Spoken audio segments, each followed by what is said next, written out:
Thank you for joining me for this episode of Lessons from Lab and Life. I'm your host, Lydia Morrison, and I hope that our podcast offers you some new perspective. Today's lesson is all about tenacity, and I'm joined by NEB scientist Becky Kucera, who will emphasize this lesson through the story of what Kary Mullis and PCR have taught her about life.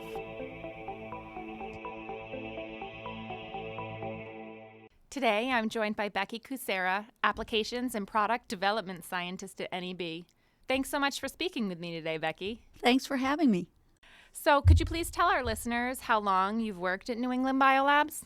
I've actually been here for 30 years now. I started out in production working with DNA polymerases, but then had wonderful time in research, and now I've been in products and applications development for quite a while. Before that, I was in academic science for 10 years, and I'm very thankful that even after 4 decades of working at the bench, it's still exciting to come to work every morning. And today, you're here with me to tell the story of how the polymerase chain reaction, better known as PCR, was invented. Firstly, can you explain what PCR is for our listeners who aren't biochemists? PCR is short for polymerase chain reaction, and it's a technique using a polymerase to make exponentially increasing copies of a specific region of DNA you care about, starting from that very small amount in a type of chain reaction. You can think of it as molecular DNA xeroxing. And the reason for having these large numbers of copies is that having those large numbers allows scientists to have enough for all kinds of crucial analysis that just aren't possible when that important DNA sequence is buried amongst a very large amount of complex DNA, when it's literally a needle in a haystack. Now, PCR requires certain things to make those copies. It requires DNA, starting material, of course, and the small building blocks of DNA called deoxynucleotides that become the familiar A, C, G, and T bases of DNA. You also need short pieces of DNA called primers that mark the beginning and end of the DNA sequence that you care about, and a DNA polymerase that uses those individual building blocks to extend those primers into making completely new DNA copies.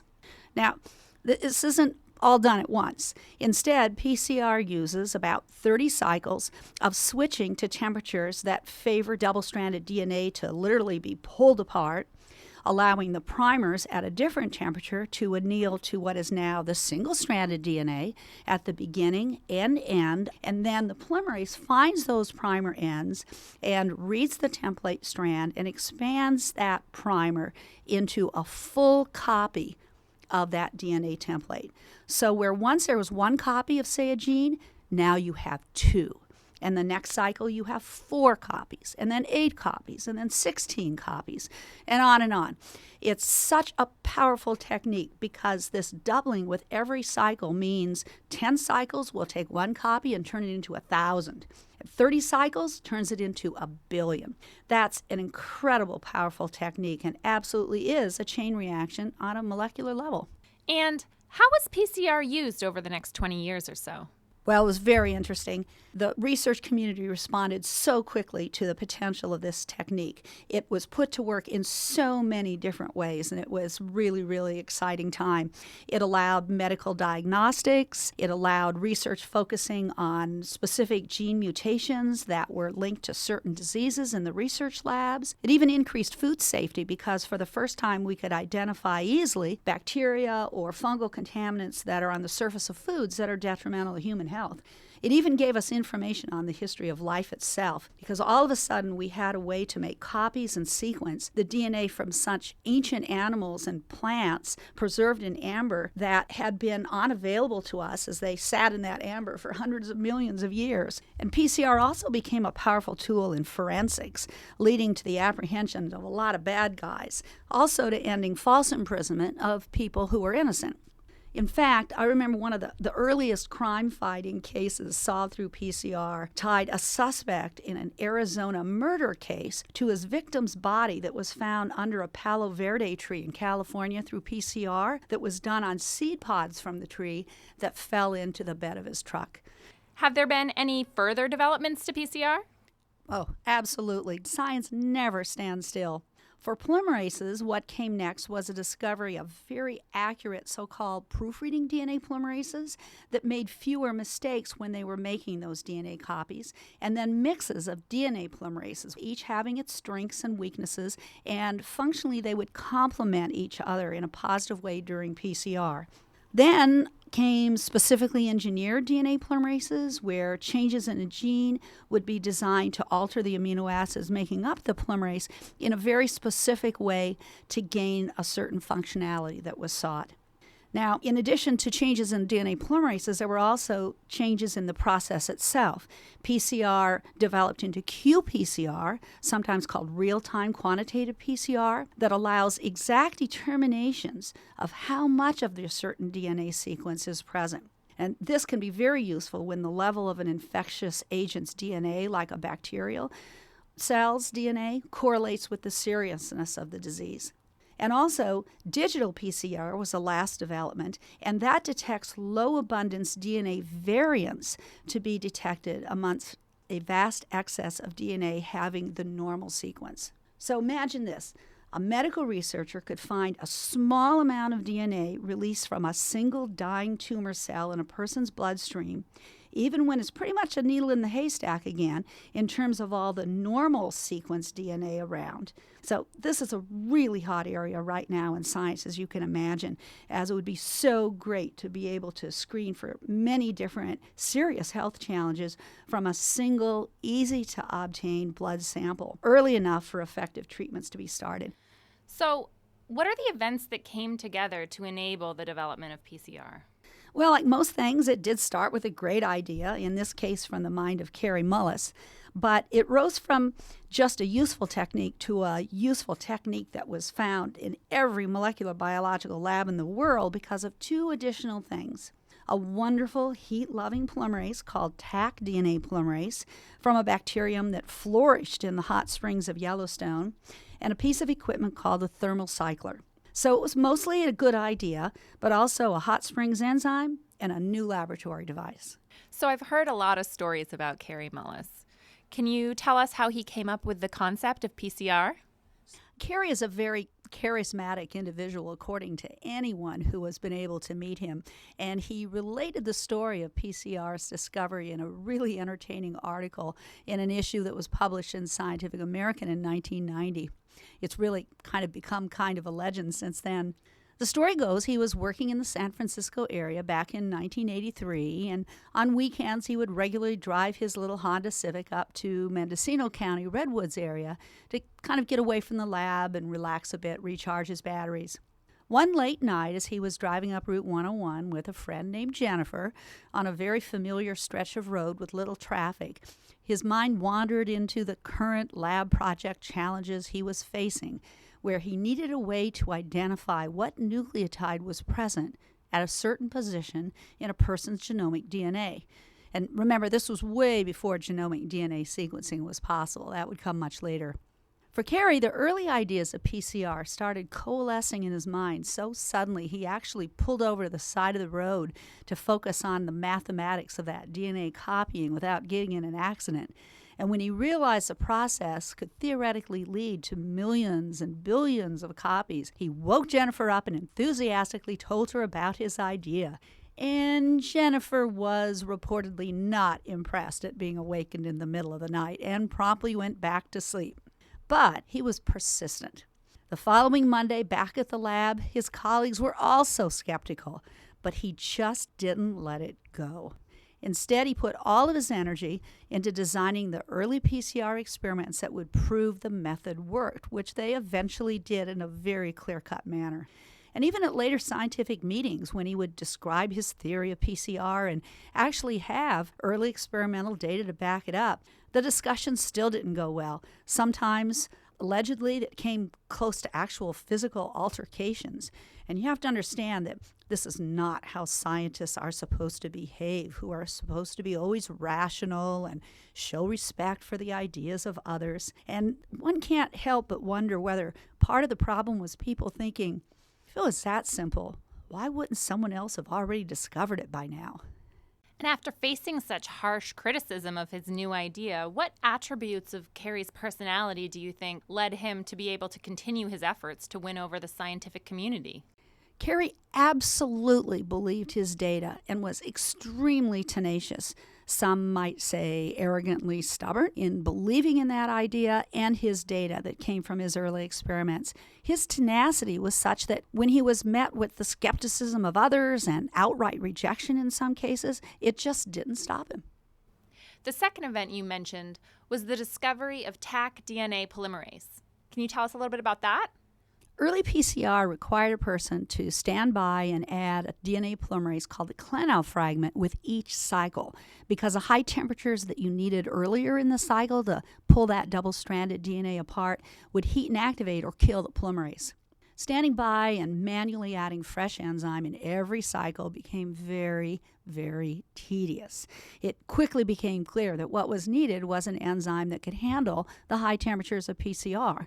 And where better to look for such an enzyme than in the bacteria that normally grow in very hot areas of our planet. As luck would have it, earlier in 1969, a scientist named Tom Brock was working on understanding how living bacterial cells managed to survive and actually thrive at extreme temperatures like those in the hot springs of Yellowstone. In these hot springs, he discovered a bacterium called Thermus aquaticus, which translates to living in hot water. And in 1976, another scientist named Alice Chen isolated and characterized on a small scale the enzyme that would come to be called Tack DNA polymerase. And that polymerase was able to tolerate temperatures up to 95 degrees C, very close to boiling water temperatures, perfect for PCR, although it hadn't been discovered by Kary yet. It was just very fortunate that when PCR did come along, Tack DNA polymerase was waiting in the wings, so to speak. The PCR-driven need for a thermostable enzyme really focused attention fast on the potential of Tack. Were all new enzymes discovered like that in the early days? In a way, yes. Remember, this was way before the present age of bioinformatics and data mining from sequenced genomes. In those early days, new enzymes were discovered from the environment, from all kinds of environments, like the Yellowstone hot springs. In fact, at NEB, employees returning from vacations took scrapings from the bottoms of their shoes or boots and gave them to the enzyme discovery group at the company. They would dilute the scrapings, spread it out onto an agarose nutrient plate, and wait to see what new and interesting bacterial colonies might grow on the plate overnight. And sometimes, if they were lucky, these new bacteria would show new and useful enzyme activities. Our new enzymes came from all over the place. One came from a scientist's brother's backyard in Minnesota, while another one came from a waterfall in Colorado where animals tended to gather and, well, poop in the water. But one could argue one of the most important sources for a new enzyme was at hot springs in Yellowstone. So I know you were working at the bench at NEB during the development of PCR. Could you tell us what that was like? Oh, it was crazy and exciting and a little bit exhausting. The funny thing is, every new person on the Tack DNA polymerase team would do exactly the same thing. They'd pull out their yellow pads of paper and grab a pencil and draw out all the steps of PCR to convince themselves that, my goodness, this could actually work. Then it was all about the challenge of purifying it on a large scale. The phone was ringing quite a bit in those days, mostly academic scientists who wanted to get their hands on Tack DNA polymerase so they could do PCR. And the enzyme wasn't cloned at the time. There were a lot of challenges. Getting large fermentation yields of the bacterial cells themselves were difficult to come by.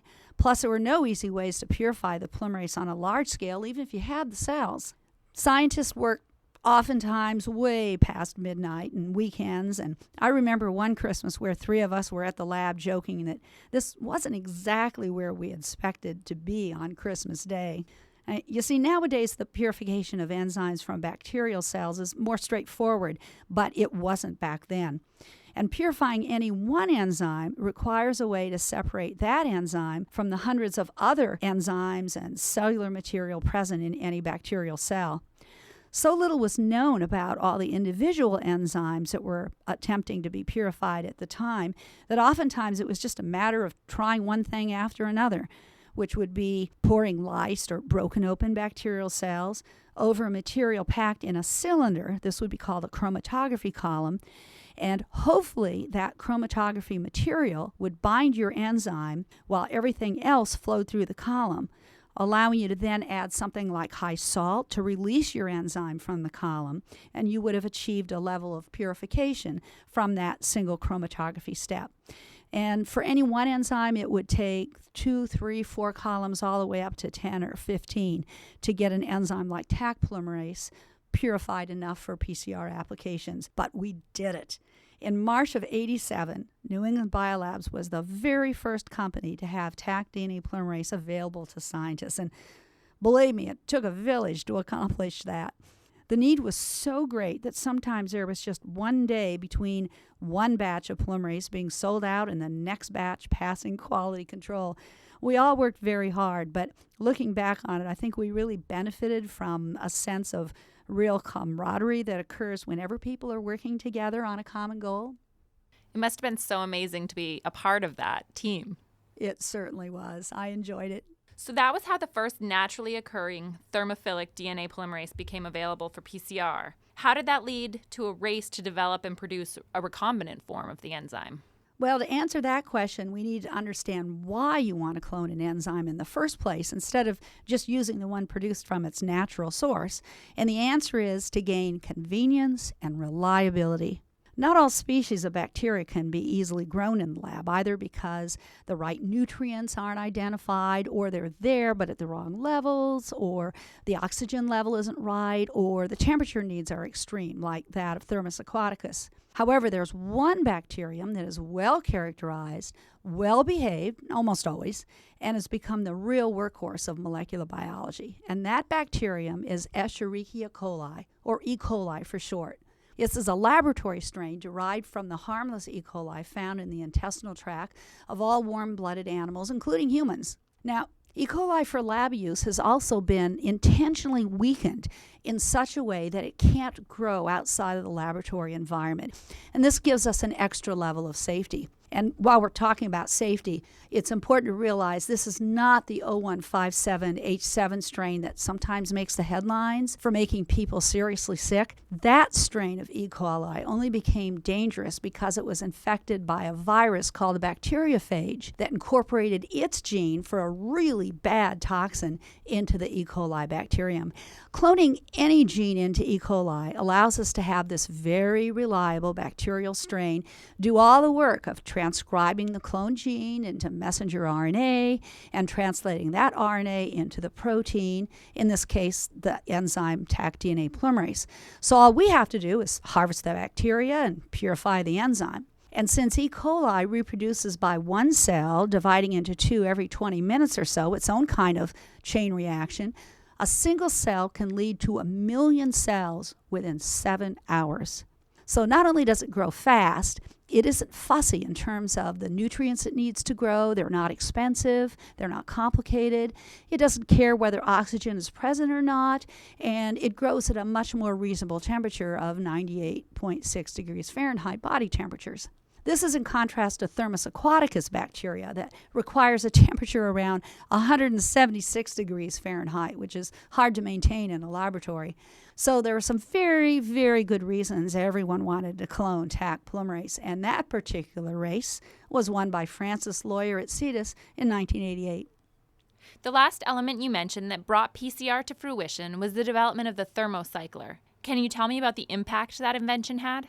That was the final enhancement that led to the explosive growth of PCR. A thermocycler is simply an instrument that allows you to set temperatures and times for the stages of a PCR cycle, a number of cycles you want to use, and even how long you want the reaction held at a nice, cold, stable temperature until it's convenient for you to work with those DNA copies. Now, to fully appreciate this, you need to understand that before thermocyclers, people in water baths were the thermocyclers. You would stand at your lab bench in front of 3 water baths set at the 3 temperatures needed for the 3 stages of PCR, and at intervals of about a minute or so, you would reach in and manually move the tube from one water bath to the next one. And this would go on for about 4 hours. It got old really fast. At NEB, everyone knew when I was doing a PCR because I'd be very grouchy by the end of the day. Thermocyclers changed all of that. And according to the salesperson who sold us our first thermocycler, we had one of the very first ones in the United States. And no one at NEB was happier about that than me. No more needing to function as a human thermocycler. I can imagine that must have been super frustrating and super gratifying when the thermocycler was delivered. It was. There was cheering in the hallway. So what lessons can we draw from the advent of PCR? That's an interesting question. There actually is a major lab and life lesson that emerges from the story of PCR. By far, looking back on it, Kary's tenacity, his belief in his thoughts and his experimental results in the face of really overwhelming initial skepticism and near hostility, teaches us to be champions of our ideas, even in the face of adversity. And of course, sometimes a bit of luck and timing is important. Think about Tack DNA polymerase there, waiting in the wings to make PCR easier. And lastly, technology is here to make our lives simpler, as a thermocycler certainly did for us. But I think the main theme here is not giving up on something you believe in. In a beautiful case of real poetic justice, Science magazine, one of the premier scientific journals in the United States, that had soundly rejected Kary's first PCR paper in 1986, would just 3 years later declare PCR the molecule of the year. And from Kary's initial thoughts that night, driving up through the redwoods, to his being awarded the Nobel Prize for Chemistry in 1993 for developing PCR, was only 10 years. That speaks to not letting negativism stand in your way and believing in yourself and your ideas. It absolutely does. Thank you so much for joining us today, Becky. It's been a pleasure. I hope you enjoyed this episode of our podcast. Be sure to tune in next time when I'll be joined by Sabah Ul Hassan, a PhD candidate at the University of California, Merced, as we discuss the import of building mutually beneficial symbiotic relationships in science.